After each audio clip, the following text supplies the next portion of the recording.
ka me ndërtu ose ka me kriju si tradit të misionit me i pyet njerëzit pse kanë emnin që kanë. Pse ju e keni Muhammed? Normalisht, kjo është interesant, emri im është pak me veçantë se është me D në fund, Muhammed D. Kur shqiptarët atëherë iknin prej shkronjës D.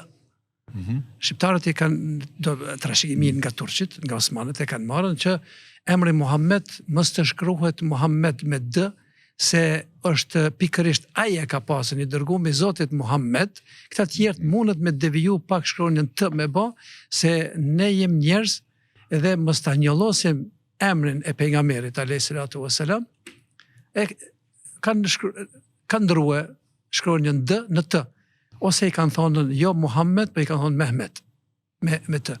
Kurse nana ime ka insistu t'jetë me D, derisa kam qenë unë embrion në barkun e saj, ajo ka pa një ëndër.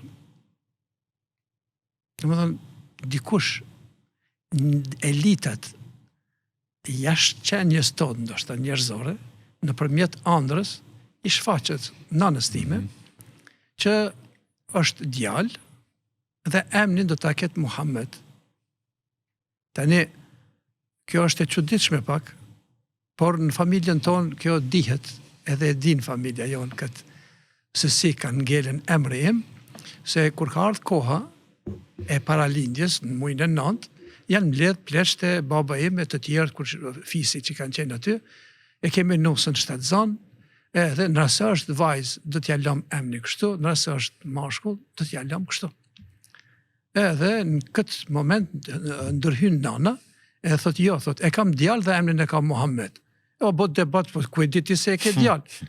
Thot, e kam pa ëndër, është djalë dhe emrin e kam Muhammed. Lind djalë dhe emrin e lën emrin Muhammed.